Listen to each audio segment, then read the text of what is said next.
Welcome to the garden question and answer video that I do on Sundays. You can ask gardening questions down in the comment section below this video, and that's where we pick from each week.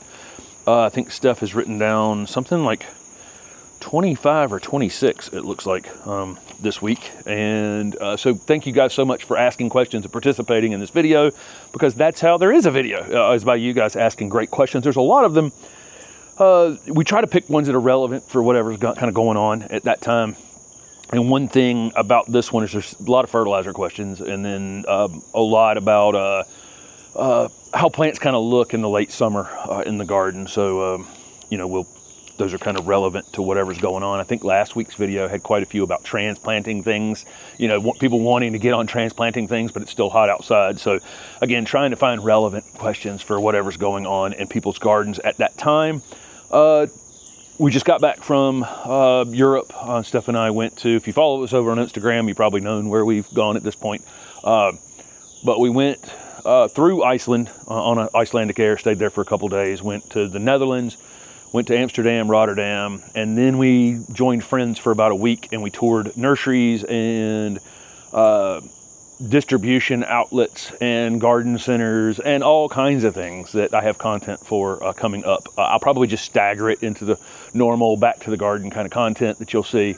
Put up one video from Iceland already, and there's a video from, oh, as you're watching this, you probably will have seen the Amsterdam garden video already. Don't know what else.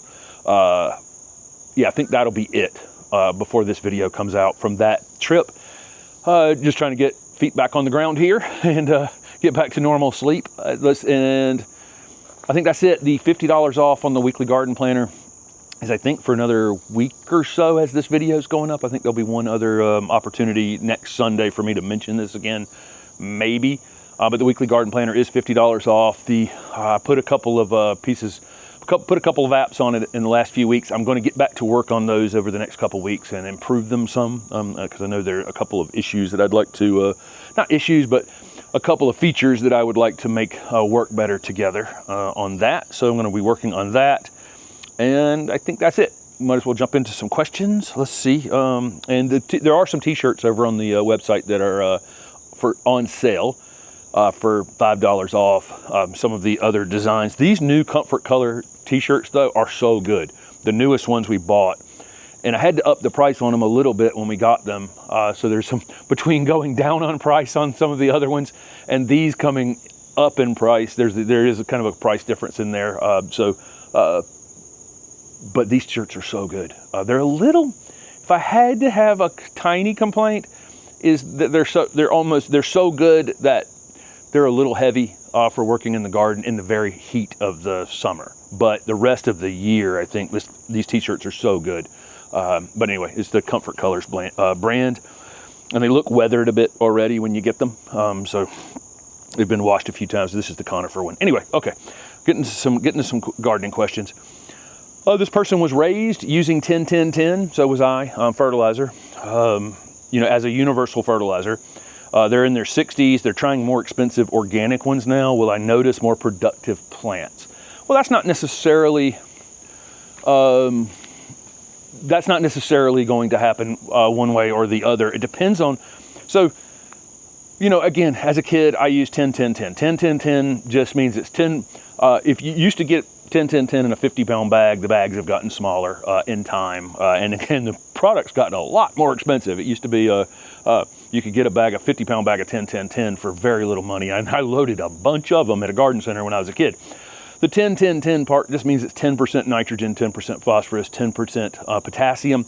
Rarely did 10-10-10 have micros in it, so calcium, magnesium, boron, zinc, all the other things that plants might need.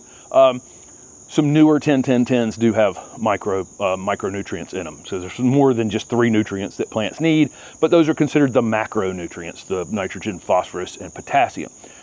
One of the reasons that fertilizer's gotten quite a bit more expensive in time, the synthetic fertilizers or man-made fertilizers, is phosphorus has gotten very expensive over time. It's a very limited resource on the planet. Although there was just, I think, a recent discovery in Norway, I think, of a big giant find of phosphorus. I think Morocco holds, up until then, I think Morocco holds like some staggering amount of the world's phosphorus. We do have some of it in the US. It's a very important nutrient for growing, for feeding as many people on the planet as we have. It's a very important nutrient for us to have. But anyway, that's one of the driving components of the cost of fertilizer over time. But that, and we kind of, phosphorus is very stable in the soil. If you've added it over time, you generally speaking, you won't have to re-add it very much in the future. You get it to where you want it, and then it's pretty stable, whereas nitrogen just does this on an almost day-to-day basis. But again, as kids, everybody was slinging 10-10-10 out on your vegetable garden, on your turf grass, on whatever it was, and you get instant growth, from it, because that nitrogen was just readily available, so the plant just grows. So, but the argument, so again, phosphorus and potassium, though, are pretty stable in the soil. And so if it's a 50-pound bag, what the 10-10-10 means is that's a percentage of what's in the bag. So 10% of the bag is nitrogen, 10% of the bag is phosphorus, 10% of the product is potassium. So that was 5 pounds in a 50-pound bag. That's 5 pounds of phosphorus, and whatever space you're throwing it over in your garden. And like I say, it's stable in the soil, pretty stable. It doesn't like leach out, or the plants don't use it all up immediately. So if you just keep adding it and keep adding it and keep adding it, eventually you're going to have more phosphorus in all likelihood than you actually need. So again, part of this is just known things. We know how much phosphorus makes up a healthy, how much nitrogen, phosphorus, potassium, zinc, boron, calcium, everything that plants need to be available in the soil. There's a range. It doesn't have to be exactly perfect. There's a range that, if you have that nutrient available, then if you have a living soil, those nutrients can be delivered to the plant effectively. So one of the things when we were, again, kids throwing out these fertilizers, is we just knew that you could visually see a difference in the growth rate of a plant. You don't necessarily know, though, that you're adding salts, in the forms of, it's these are petrochemical fertilizers. They contain salts, and so we're adding salts to the soil, and we're probably overdoing the phosphorus, maybe overdoing the potassium. We don't really know. Again, you're getting a result, so you keep doing it. But over time, we actually kind of know, the amount of these things that we need. And so the best thing to do, and I got a question coming up about a person who's really low on several different things, I've said, is get a soil test done. And I don't really want you to micromanage these individual things like phosphorus or calcium or whatever, but sometimes you need to. Sometimes there are people that are going to get a soil test done and they're just going to have 0 of something. And that's the time to maybe add something individually to the soil to try to balance it a bit, but being careful, probably a little bit at the time, actually. But blindly throwing out phosphorus season after season after season is eventually going to backfire. And keep in mind, you say, well, if this much phosphorus is good, then this much phosphorus must be better. The problem is these nutrients actually work in conjunction with one another, and they can actually lock something up. So if you're really high in one thing, frequently it can lock something else up that was readily available. And your pH plays an important role in the availability of these nutrients as well, and I've talked about that in the past. So in comparison, the 10-10-10 versus organic fertilizer, several reasons I use the organic fertilizer. Number one, on the bag, it's going to say it helps build soil. Well, the volume of material you're slinging out, I think that's kind of overblown in comparison to mulch. How mulch is going to build soil. So you have that. And then you have basically, you're throwing a fertilizer out that requires some additional processing. And by processing, I mean mycorrhizal fungi or bacteria or earthworms or some sort of living organism's got to break that material down. And all you're doing is just putting a small amount of material out, and then the soil makes it available for the plants when the plants need it.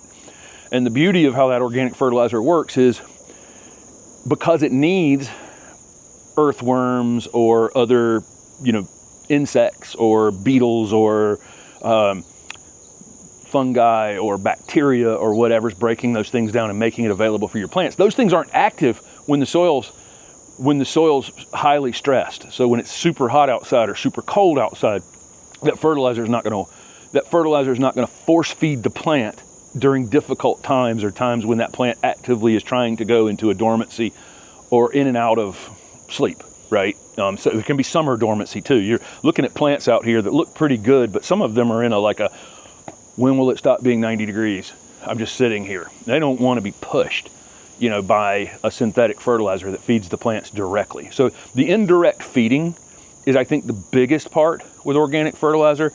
And me putting up a video on organic fertilizer every year gives me an opportunity to talk about how little most people actually need to be fertilizing in their gardens. But there are exceptions to that. Some people are going to get a soil test done and just find out that they just have no phosphorus, or they have very little potassium, or their calcium is really, really low. And a calcium magnesium ratio can determine sometimes the compaction of soil. Without getting too much into that, I think I have videos on the Learn to Garden video series about that. But those ratios can determine a little bit about the, you know, actually kind of almost oversimplifying and almost a magnetic field, you know, that can be created where soil just is really, really compact based on some of these ratios. So some people do need individual nutrients, but force feeding something over and over and over again that the soil doesn't need at that point, or the plants can't take advantage of, can get your soil way out of balance over time. And plus you're adding salts, and salts can damage the soil over time as well. But all of us who were also using 10-10-10, we're also then throwing out all kinds of other chemicals to kill all the insects and all the other problems that were kind of created out of very stressed plants. I mean, you're saying tomatoes on a 100-degree day outside, hey, grow, just grow. I don't care what you have, what you're thinking. I want you to grow right now. Puts the plant in a stressed situation, and stressed plants end up with insect problems, disease problems, those kinds of things. So, okay, I think I way over talked number one, but that's my, that's the difference between, you know, just randomly throwing out. And I'm not against 10-10-10. If you took a soil test and you decided that your phosphorus and your potassium was a little low, and you wanted the cheapest source of phosphorus and potassium to use a few times, then maybe that's an okay way to go. I'm just telling you that overall, most people are being oversold fertilizer, and you can tell that by the questions today. Really, you'll know that by the end of this. Okay. So somebody has seedlings in their cell trays, and some of the trays get dry, some of the cells get dry while others stay wet, and they're wondering how to manage that.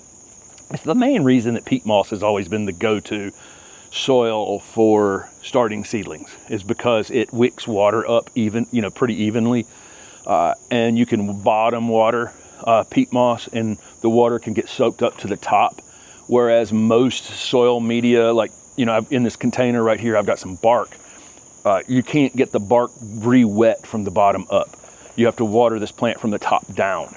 So this is one of the reasons peat moss has always been used, is because it's wettable, and as long as it doesn't become too dry, it becomes hydrophobic. It won't take on water, but as long as it's not hydrophobic, it will wick water up evenly and keep all 50 cells in the tray kind of evenly moist. But we've changed to other materials over time in potting soils. There's been a lessening of peat, and so it's a little bit harder now to manage. If you find that you can't find a soil that really you can keep all the cells equally moist, you can get rid of you can just have an open tray of seedlings. You know, that's another option. You can just do all the seeds in an open tray and then just divide them out, you know, once they're up. So that's an option too. That way it's much easier to keep a big open tray. And I can show you both right now. So this is a tray we had filled before we left, and you know, this has been sitting out in the rain a bit, and this side is a little bit dry. Each in the individual cells, sometimes it's hard to have all 50 of them be equally wet, right?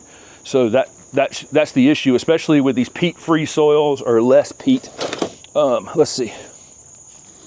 Here's a tray that someone gave us that it's just an open tray. And so everything's equally moist in here. And so they're all equally watered. They're all equally overwatered or equally underwatered, but equal, right? And so because this is a bark mix in here, this is probably the best way to do this, and then they can just be divided individually. So I think that's a good demonstration. If you're not using a peat-based soil, it's probably easier to just do your seedlings in an open tray. Okay. All right. Oh, and then they wanted an alternative to fish emulsion for seedlings, and I think there's another question coming up on that, so I'll get to that in a minute. So this person said they often love the plants on HortTube profiles, but have problems finding them online. They asked to be notified by the companies that have them in their list, but don't have them at that time. When is the best time to shop for plants? And they said early spring question. I think it is always early spring if you're looking for hard to find things, because I've mentioned this before. Trade show season is January in this business. There are a few summer trade shows I go to.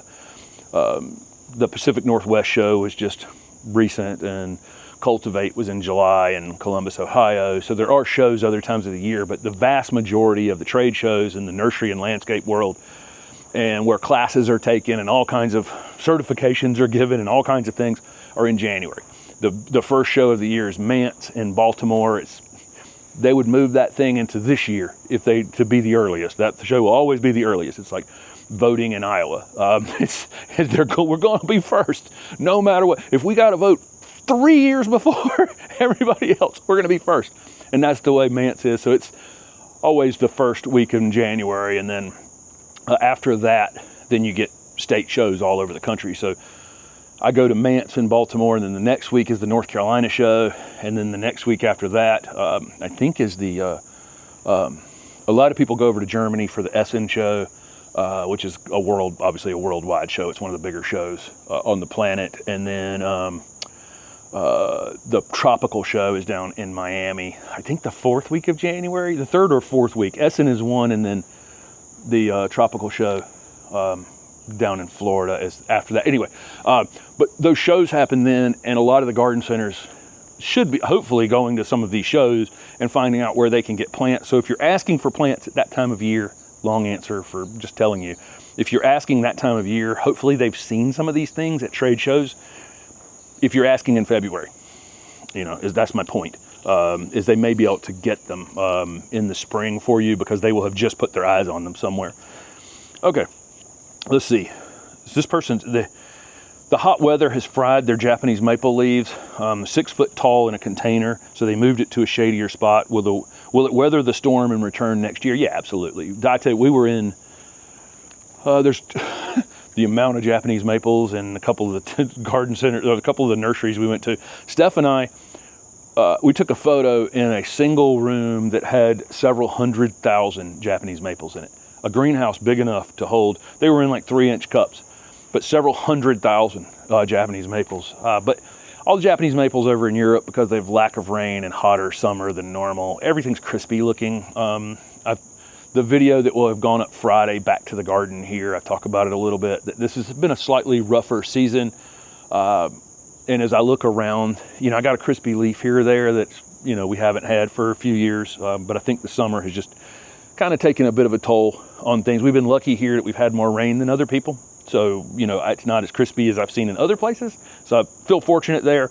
But yeah, they'll recover from that. That's kind of normal Japanese maple behavior here in the South, is we don't really get great fall color on them. They tend to just get crispy toward the end of the season, and then the leaves ultimately fall off, maybe with a little color, but not bright color. Do we water our containers every day? No. If I get to the point,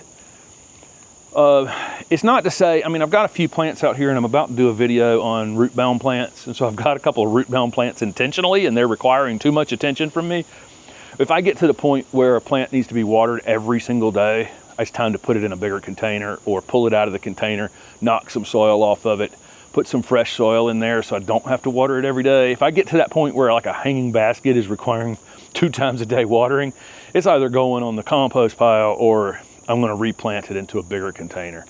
So I judge, once it starts to get where it loses any resiliency without me paying absolute full attention to it, it's out real quick. This year, we went with cordylines and some young Japanese maples that don't require a whole heck of a lot of water. Lamandra we've used in containers here that don't require that much water. This crepe myrtle is in a very large container. We were gone for 2 weeks, nobody watered here. It rained the first week. The second week it hasn't rained at all, and we came back and the containers look fine. I watered them yesterday, you know, first time back out here in the garden, but crepe myrtle's in bloom and it hasn't been watered. If it needed water every day, again, I got to make some kind of correction there. I don't want to be, you know, I like containers, but again, I can't stress enough, you know, this gardening thing is to be careful. You know, some people, it's like they're literally their dream to be in an enclosed space in their own backyard and not, you know, and if that requires a lot of maintenance and a lot of work, they're very happy within that space. That's where they want to be. But for me, as much as I like to travel, I have to, even though this garden has 450 different plants or whatever, I do still have to maintain some ability to walk away from it without asking people favors all the time. And so I'm trying to put the most resilient, the few containers that we have, I'm trying to put extremely resilient things in them. I'm trying to cluster them together so they're easy to water. If I had to hit somebody up while we were out of town and go, hey, do you mind going over and giving them some water? They're, you know, the 8 containers are right here, 9 containers right here. And I'll leave the water hose right there to make it easy for them. But I don't want ever to have something that requires me to either ask somebody to literally come here every day while we're gone, or be driving me, to be on my list every single day. So we're very careful with that. That's what I should say. Let's see. This person has a 100-foot expanse. They dug down to find only mulch.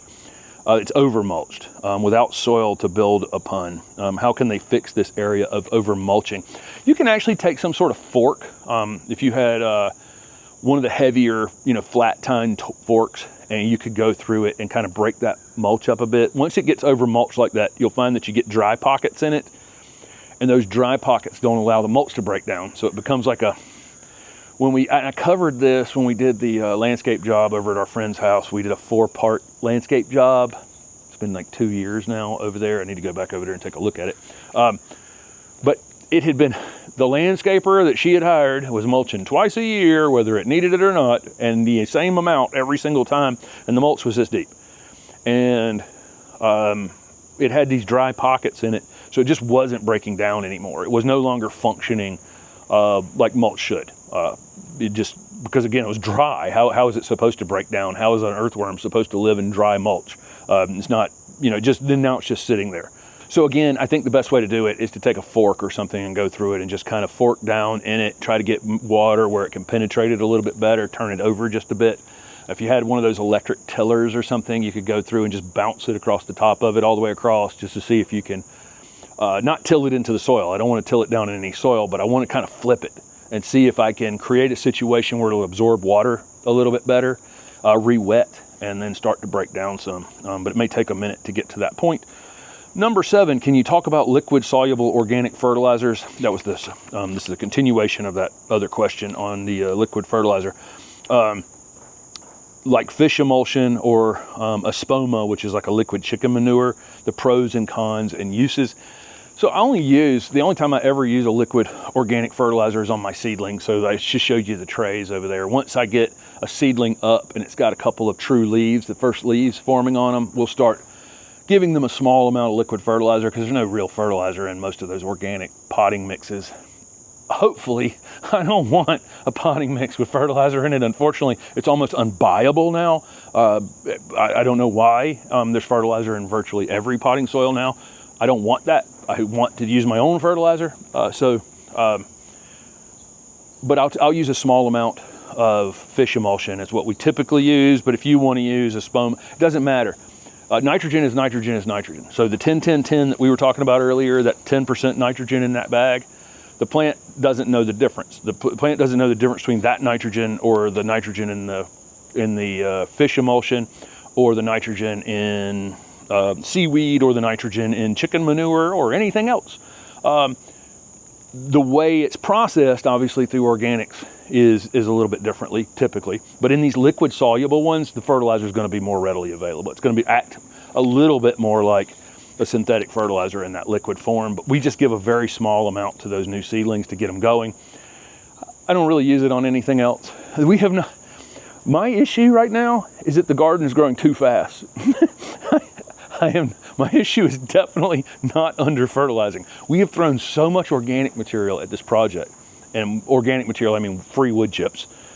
We've thrown so much free wood chips at this garden that we left for 2 weeks. Before we left, Steph pruned all the walkways open to let deliveries and mail and everything else do their thing while we were gone. And then I'm watching, video while we're gone, and the paths are filled back in, and you can see that from the welcome back home video. I mean, literally Griffin standing on a spot at the beginning of that video where he can't walk down the path. We had opened that path completely before we left. So coming back into this garden, why would I need to fertilize anything? Everything's growing extremely well. That's almost growing too fast. And we have a group coming to the garden in September, and so I'm trying to get it in halfway decent, make sure it's in pretty good shape at that time when people come in September. It's not a time of year I'd really want to show the garden off normally, but we are. I agreed to it. And so I got to do a little bit of, getting things back under control again. So I'm not fertilizing. This crepe myrtle's blooming.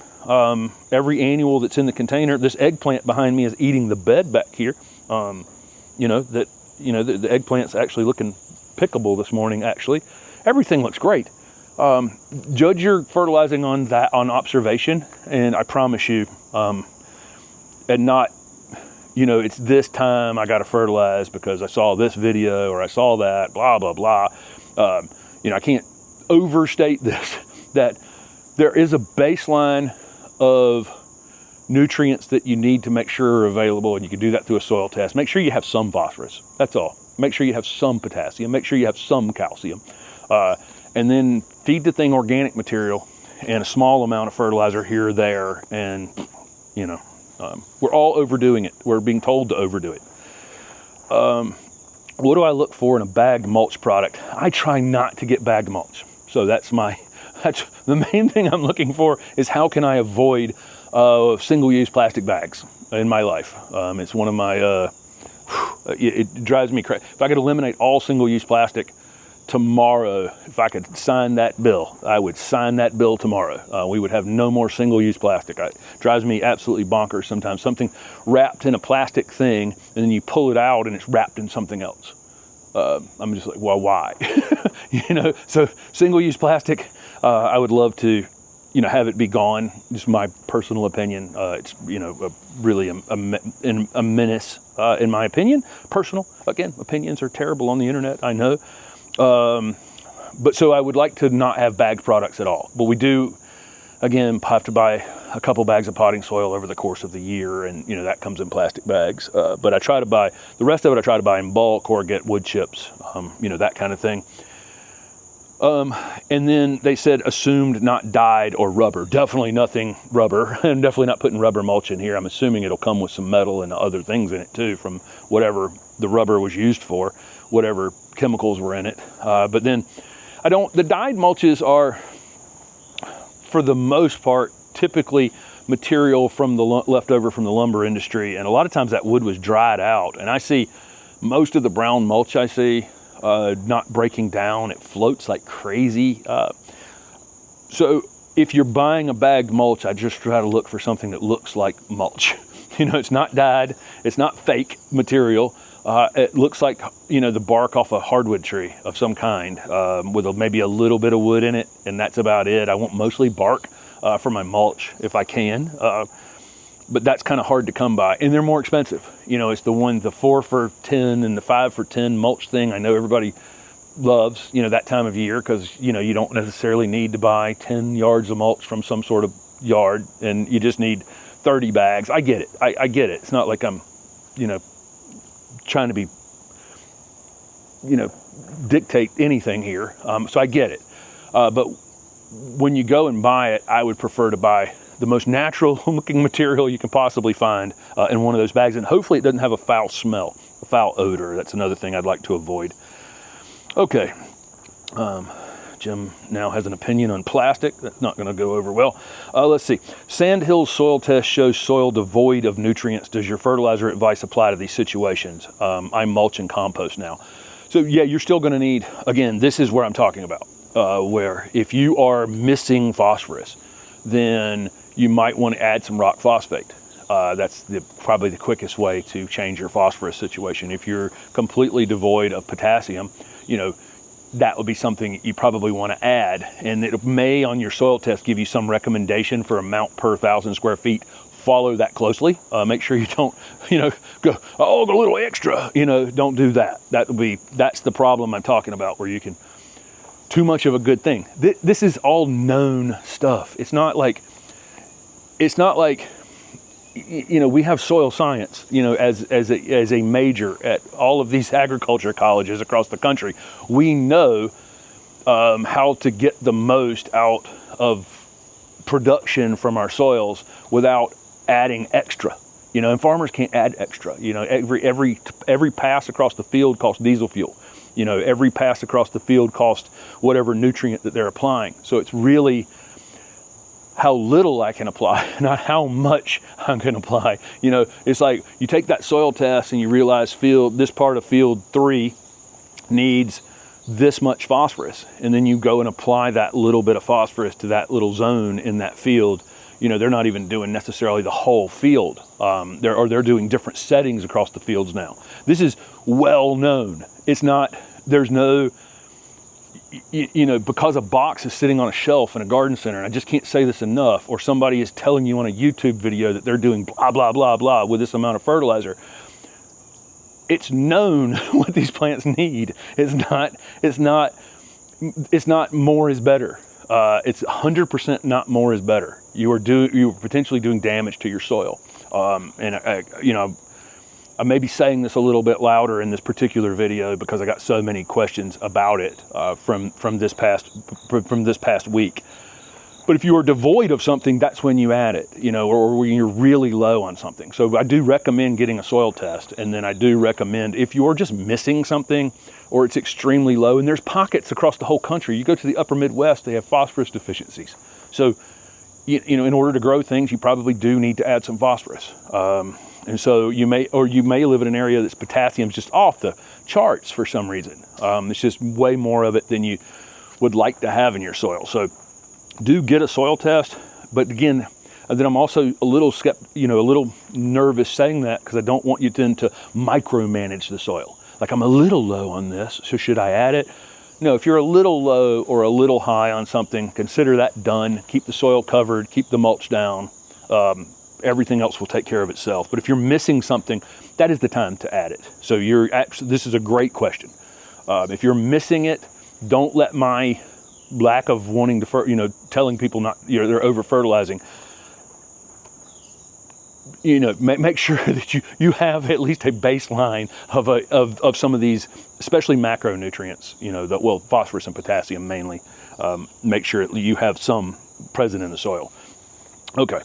The plants don't work well without those. Let's see. This person's in 9A, Pacific Northwest. I recommend top dressing compacted soil with organic matter to loosen and improve. If construction damage, would you loosen the soil too? Yes. And I've said this in the past. So, I've said tilling is killing for the history of this channel. And I actually started this channel 9 years ago. I didn't put a video up for a while after I had started the channel, but I got this little badge the other day from YouTube that said the channel's 9 years old. And I've said since day one, tilling is killing, okay? But when you have new construction and they've plowed through it with a bulldozer and a track hoe and all kinds of other equipment, a bobcat and all kinds of other equipment that they've had on it, they've been spinning wheels on it and everything else, there's nothing to kill. There's nothing there. All the life is gone. They took the topsoil and pushed it out to the front of the subdivision so they didn't have to buy tall plants to screen the subdivision. Now they can buy short plants to screen the subdivision, but that's where your topsoil is. You should go out there to one of those front mounds and start shoveling some of that topsoil and bring it back to your own house. But that's what happens. So tilling something initially that's just kind of dead, I would encourage you to do that. So this is how I started jobs when as a landscaper. If I was doing, and I did a lot of people moving into new construction. They're from the Northeast and they never seen clay soil before, and the condition they've received the clay soil in is just red and flat, you know, and just compact as it can be. And you're swinging a pick at it, and just, you know, you can't break through it even with a pick. So initially I would till, you know, in that for sure. Because if it's lifeless, tilling is not killing, right? Tilling is aerating the soil so that you can get some life in it, and then mulching it and recreating the forest floor on top of it after you've tilled it. That's what I would recommend. And if you're new in a place, get a soil test done. You know, you might be missing something. You know, most of these red clay spaces in the Southeast have what you need, you know, without having to add any single nutrient or anything. Let's see, kind of lucky that way. New construction with terrible soil. When planting plants that prefer rich soil, can I compensate with generous fertilizer and top dress with compost? Again, fertilizer. I don't know why fertilizer came up so much. You don't need a generous amount of fertilizer. Okay, you can take that off your list. Again, if you get a soil test done and you need something, then add it. Or if you're doing a once a year organic fertilizer like I show in February or March every year, go for it. A generous fertilizer could cause other problems. Okay. And then top dress with compost. If not, what would you do that wouldn't take forever? So, I mean, when you're planting the plant, you know, you just dig the hole wider. And then you can add some compost to it, mix it in, some pine bark soil conditioner if you can find it, and then, you know, mound the plants up just a bit, because keep in mind, if you enrich one spot in your garden here and one spot over here and one spot over here, when it rains, the water's always going to find the easiest way into the ground. Well, if you dig a big monstrous hole for a 3-gallon plant and you fill it with organic material, which I wouldn't recommend. I think you should just amend the soil you have a little bit. The water is going to always find its way to your new peat bog that you've built in your garden, where all these plants are. And so there's a risk of root rot if you dig these individual little sinkholes all over your garden. That's where the water is going to make it into the ground the easiest. So, you know, make sure you're mounding. What my point here is, make sure you mound plants up a little bit if you are adding a lot of organic material to individual holes in your garden. And I do think the best way overall, especially if you plan to start some project in the future, to, you know, go into that space a year or two before and, you know, knock everything down that you're going to get rid of, and put wood chips down and let the wood chips do their magic while you're waiting to figure out what you're going to do in the future. And that way the whole area is been amended, and you don't create little interesting places where, you know, this spot's too wet and that spot's too dry and that spot's whatever. Any way to influence the flavor of blueberries in zone 6. Theirs are too tart and sour. So really, I think mainly that's about delivering water at the proper time. You know, I don't know. It could be nutrient based in some way. You may get a soil test done and find out that you're really, really low on something. Again, we got down this fertilizer road pretty deep in this particular video, and I know there's always, again, there's just so many people telling you to fertilize, and not improve soil. Soil is the basis for everything. Soil is the way that fertilizer is going to stay in place when you apply it. What's it going to bond to and stick around? But it could be some sort of nutrient deficiency. It could be the variety. I mean, you know, for another thing about tomatoes coming up. You know, but if it's a known variety that's typically much sweeter, that if you could go to some place and buy them and they taste better than yours, it's probably maybe a water related issue at the right time. So they're not finishing as well. You'll see if you go to a blueberry farm, they're almost certainly irrigating with some sort of drip tape at the base of those plants. If you go to like a U-pick blueberry place, they're delivering water to them at the moment that they need that water. Just keep in mind they're flowering and producing fruit as the temperature is rising very, very quickly in the spring. So, you know, all of those things are happening at the same time with that plant. And in order to produce the best fruit, it's going to need what it needs at the moment that it needs it. Okay. This person has caladiums that they've never planted. Can they store them and wait till next season?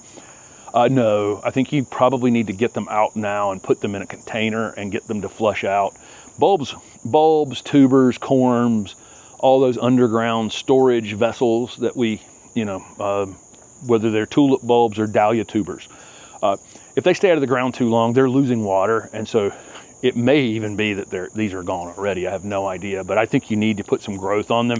That tuber needs to be rebuilt a little bit, and so for me, I'd probably flush them out in a container, and then maybe bring them in the house when it gets really cold in October or November, and then you can store them after that. And you can look up videos online for how to store caladiums after that, but I don't think you'd get away with them out of the ground for another 6 months. Some people have to dig caladiums and some don't. We're right on the edge. Like, I can get, if I spring plant caladiums and they're in an area where they're not going to say, if they're in a little slightly protected space, I can get them to come back. Jay York, our friend up in North Raleigh, they do a ton of caladiums. They do dig them and put them away in the wintertime. They store theirs, but we're right on the edge of where you can. So I don't know where this person actually is. If you're in an area where caladiums can just overwinter in the ground, I'd just plant them and be done with it right now. Okay, the size of the contorted maple when I purchased it. Well, so I bought this, let's see, will this come around? What does this even look like? Probably looks terrible right now. All right, so this is the contorted Tamukiyama maple that they're talking about. It's got a contorted trunk down here at the bottom. I don't know if you'll be able to see it. Hummingbirds fighting. When I bought this as a 1 gallon container at my nursery from another nursery. I was going to pot them up into larger containers and sell them later. So this was a nursery purchase of like hundreds at one time. So I bought hundreds of these 1 gallon Tamukiyama Japanese maples with the intent of growing them out. So I bought it as a little newly grafted plant about this tall, and I left it, and then I've contorted it over the years. Needs some work now actually, and then I kept it in a container for almost 10 years. So the smaller the better if you're going to contort it yourself. Bigger the better probably if you're going to buy one that's already contorted. Has the trunk that's doing, this S shape or whatever shape, doesn't matter. The smaller the better if you're going to be doing it yourself.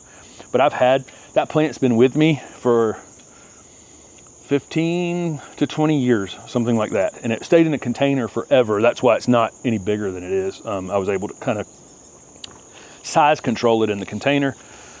This person has a Carissa holly, a couple Carissa hollies. One has reverted about 10% and the other about 50%. What I mean by reversion is Carissa holly is a little low doming evergreen holly, pretty widely used, but it has a single point on the end of each leaf. But it is just a sport of one called rotundifolium, which has 5 spikes. And if you've ever stepped on one of those leaves, they're just absolutely wicked.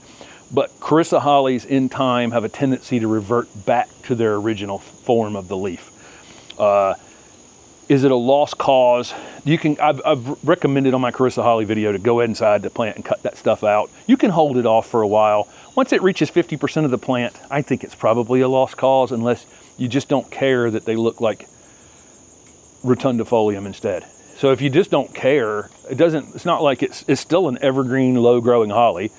It just has a different leaf than it originally came with. So that may be, and they're 5 feet tall, so they've gotten taller because of that. So for me, one that's 50%, I'm probably done with it. So I have the video on the channel about taking out the shrubs on my front foundation at the old house. And I just used hand tools. And the purpose of the video was to just show how to remove a plant with hand tools. It's an older plant. And I got lots of, it's the weirdest video I've ever done, because you guys are so positive. I mean, all the comments below these videos are so positive. We just built such a great audience over the 7 or so years I've actually been putting up videos, 7.5 years I've been putting up videos. But the comments below that one are all spectacularly wild, and I should do a follow-up video on just from the comments on it, because some of the comments are like, why would you be taking out these healthy plants? I just started the channel and wasn't, I realized later that you have to say certain things in the video to make sure, because the audience is not, it's not the same audience following along with you. you know, all the time. So if they're just finding that video, they're like, why would you take out these healthy plants? I just didn't say these were old Carissa hollies that had reverted back to their original form, and now they were dropping wicked leaves on my sidewalk that were, you know, not fun to walk on if you happen to be in socks or bare feet or something. And then the other comments on that video are, why didn't, you know, I've said this before, why didn't you use the engine puller? You know, like everybody's got an engine puller in their garage that they're just, you know, can whip out whenever to pull plants out of the ground, or all kinds of things, you know, that I've gotten. It's got probably 800, 500, 600,000 views on that video. I have no idea. But anyway, I'd probably take them out if they've reached that point and you're not happy with the way they look now. They're not fun to dig out, though, if you can go back and watch that video and see. And laugh at all the funny comments down below. This person wants the combo deal of the weekly garden planner and the Learn to Garden series for their birthday. Is there a location on the Excel sheet for planting site that goes in the notes area? Okay, so on the new app for your garden inventory app that I created, basically about where you bought the plant, blah, blah, blah. There's a whole notes section you can use for any additional notes that aren't in the that aren't on there. And I probably will add probably need to add some sort of additional one where it will allow you to maybe divide your garden up into 1, 2, you know, sections or something like that. Front garden, back garden, shade garden, sun garden, whatever. To allow that for the Excel spreadsheet. But basically, you can use this thing to create an Excel spreadsheet, and then you can start, you don't have to necessarily come back to the app to use it in the app at that point. At that point, you can probably add an extra column on the Excel spreadsheet that fits your desire for it as well. So that's another thing. But yes, thank you. And thank you for considering purchasing it on the website. Okay. This person has a lilac in zone 7B, New York, hit hard with disease and fungus. So they want to reset hard prune when they know the flowers will be sacrificed. Do it now or later. I definitely wouldn't do it now. So there's enough time left, unfortunately, that if I prune this holly back here, the tall golden Oakland holly that's in the background back there, if I start shearing on that thing right now, it's got time to grow, and I don't want it to start putting on growth as it's trying to wind down and go to sleep in October. So the days are getting shorter now. These plants know the days are getting shorter. They're starting to act accordingly, you know, and start to go to sleep. Some continue to grow. Conifers really go, yes, it's cooler, and they'll start growing a little bit. I've got new growth on some conifers out here right now with the shorter days. But a lot of the other plants, so you don't want to put it, if you cut that thing down to the ground right now, it would have time to actually start leafing back out, and then it would just get slammed when it has new growth. So anytime it's dormant during the winter time is the actual answer. But I wouldn't do those reset pruning things late in the summer. So great timing on that question. This person has a new viburnum in 6B, Pennsylvania, with Intimasporium leaf spot. Is it worth trying to treat? I don't know how you identified what leaf spot it has. Cercospora is on a lot of these viburnum and hydrangeas. That leaf spot that you see on your big leaf hydrangeas, typically Cercospora. So I don't know what leaf spot you have.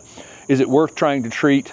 No, I definitely wouldn't be out trying to spray fungicides on little spotted things on leaves, especially this late summer when, you know, leaves have been on the plants for 6 months now. And, you know, I'd be tired too if I had to sit out here in this heat every day. This eggplant right here is a great example of that. Here's an old leaf on this eggplant. Look how many things over the course of the season, you know, have been able to, have done a little bit of damage to it. You know, it's really hard to hold that leaf in good shape for too long. But if you have leaf spot related issues, I definitely clean the leaves out from under it, remulch it in the winter time. Hopefully next year, you know, this was, they just planted it. So it's had some stress. It may have been in the container too long. It may have been packed in at the nursery a little bit too much for a while. You know, all kinds of reasons. It may have been under stress that allowed that leaf spot problem to happen. Hopefully in its new home with adequate space, hopefully your soil's in, you know, pretty good shape and it's mulched and it's got average, you know, hopefully be able to fight that off a little more in the future. And so definitely I'm not going to treat those kinds of things. You know, I'm not going to treat, again, the garden is part of, you know, I've already talked about fertilizer too much on this, so I don't want to go too far off the topic, but your garden is, you know, part of, you know, the natural order of things. And if the plant's under stress, it's going to be more likely to be attacked. I talked about that in last week's Q&A or the week before. You know, plants under stress, you know, are highly more, you know, when they're not under stress, they can produce chemicals and other things to kind of combat disease and insect related problems. You know, when they're under, you know, when they're under stresses, they're more, you know, more vulnerable, just like we are, just like animals are, just like anything that's alive on this planet. If it's under some sort of stress, you know, it's more likely to, you know, than to be attacked by something. So I think that it will improve in the future. It's another one of those things with, you know, spraying. I just don't spray for anything because, you know, at the end of the day, you know, I'm not trying to pick winners and losers out here. I'm trying to just, I'm hoping for balance, you know, through the amount of species we have planted in this garden and, you know, the way we treat this soil out here. I'm hoping for a balance between good and bad, right? And I'm not trying to pick winners and losers out here in the garden. You know that moths do probably more pollination than butterflies, maybe on the planet more important than bees. And so we've, you know, picking winners and losers out here. Again, it's not necessarily what I want to be doing. I want to try to teach that, you know, everything out here, you know, it's either out here for a reason and you can work toward making a healthier environment so you don't see that thing again, or it's part of the natural cycle of things. And, you know, again, I don't want to decide what lives and dies just based on, you know, this week or that week in the garden. Okay. I know you prune paniculatas hard in late winter, but as they are growing out, would tip pruning make them bushier and smaller? Yes. So you have a period of time on the mid and late summer flowering things that bloom on new growth to prune them. And I look back here because there's a paniculata back there. That one's in too much shade, so it's doing what you're talking about, leaning over just a bit. So when it puts on about 6 inches of growth in the spring, you can tip prune those and it will still have time to flush out and flower, and will probably be slightly more sturdy if you did that. It's worth an experiment, you know. If you have 17 of them, you know, you might try it with 1 or 2 of them and see if that is effective. But I would do it once you get about 6 inches of new growth on them in the spring. It may push back the blooming a week or 2 later in the summer. This person wants a border hedge mixed. What are the 13 plants that we used in our privacy border? They're in zone 6. Well, there's almost nothing in that border that will work in zone 6 because they're all leafy evergreens. But I did make the video for the screening plants that are in this screen over here. You can look it up on the channel. Mixed border screen is what I titled that video. But you have the same thing there. So I mean, you know, you're in zone 6, so you can use cherry laurels and you can use you know, I used Osmanthus fragrans, but you can use Osmanthus heterophyllum, you know, one of the hybrid Osmanthus will work. They're hollies that are zone 6, you know, that are zone 6 hardy. You can use boxwoods, pieris. They're evergreen things that you can come up with.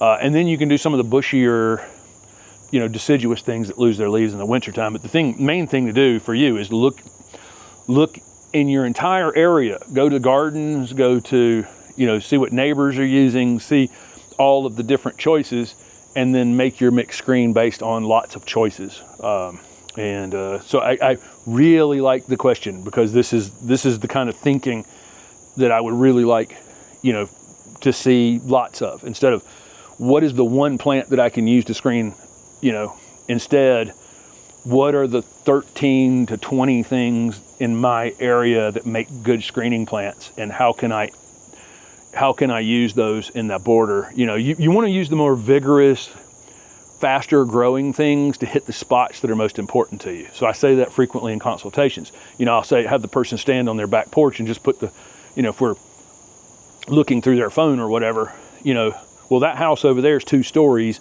We should probably use a Shindo viburnum or something that, you know, Arizona cypress or something that gets big and does it pretty quickly in that space, so we can get rid of that first.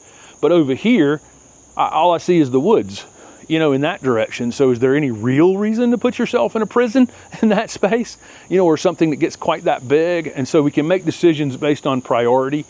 And then, you know, the faster growing things go in the holes that you need faster growing things in. Okay, this person's in zone 3 in Minnesota. They planted perennials last year with some success, but now their cone flowers appear to have Asters yellow. Asters yellow is a disease that attacks things in the aster family.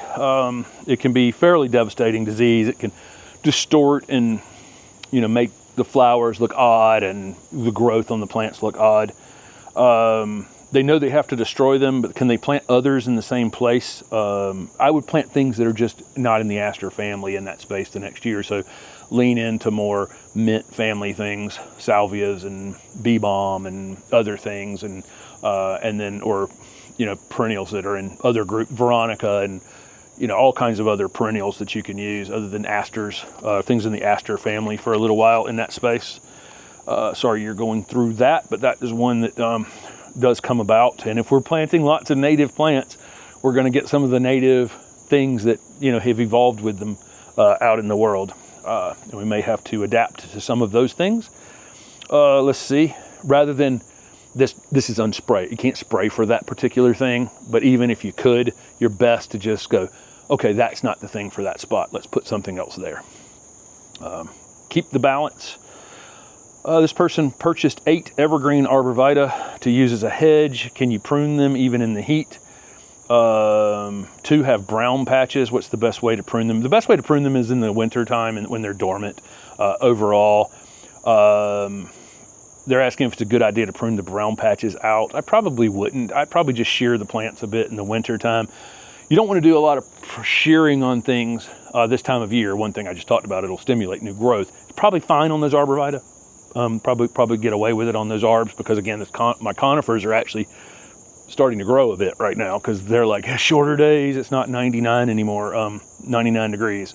But if you are going to shear them in the summertime, and people do, we were in, you know, Belgium, you know, walking around, and people have all kinds of hedges of Arborvitae and yews and everything, and they're shearing them, but they're shearing them constantly. So they're only taking off a little bit at the time. That way you're not exposing the interior of the plant to a lot of direct sunlight. So if you sheared them heavily right now, sun would be able to get into places that they haven't had sun before, and it'll burn and potentially cause some burn on the interior. So if you are shearing them this time of year, make sure it's very light. You're not exposing something that's not exposed. But give them time. These newly planted things are going to go through funky stuff. Unfortunately, with conifers, just in general, if they go through some funkiness, then they don't recover as quickly as like leafy evergreens do. Leafy evergreens, like that holly back there, I can just, if something went wrong with it, I could cut it in half and it'd grow right back out of that. Conifers, on the other hand, tend to be a little slower to recover. Let's see. Boy, there's a lot of questions. That was 22. That was 22 already. So I'll answer a couple more here, and then we'll save a couple of these for next week. This person has a Dragon Prince Cryptomeria, has some brown spots on the tips. Can they cut it back, cut off the brown tips? Thinks it's from over-watering. Trim now or once it's cooled. They bought a moisture meter. So now they bought a moisture meter so they can monitor it a little bit better. So they're not necessarily over-watering. Probably a pretty good call there. I would trim it when it's dormant in the winter time. Probably like February or March would be my time to do it. You can shear it off a little bit at that time. And then somebody said, why do greenhouse grown tomatoes have no flavor? So some of it is when they're picked. Obviously they may be picking them before they're fully red. And then the other thing is obviously variety dependent. So a lot of the selection for food crops over the last whatever amount of decades has been based on shelf life rather than, you know, so the strawberries we had when we were a kid, yes, they seemed more flavorful. Maybe we're all dreaming this, but they seemed a lot more flavorful than the ones we have now. But the ones we have now can be picked in a field, cooled off quickly. They got to get them cooled off because, you know, it's hot, and then shipped to internationally to a store and go on a grocery store shelf and still be good days later. And so that's, you know, so we're sacrificing, they were picked for shelf life. And that's probably the case with some of these tomatoes. I would imagine it will come back around.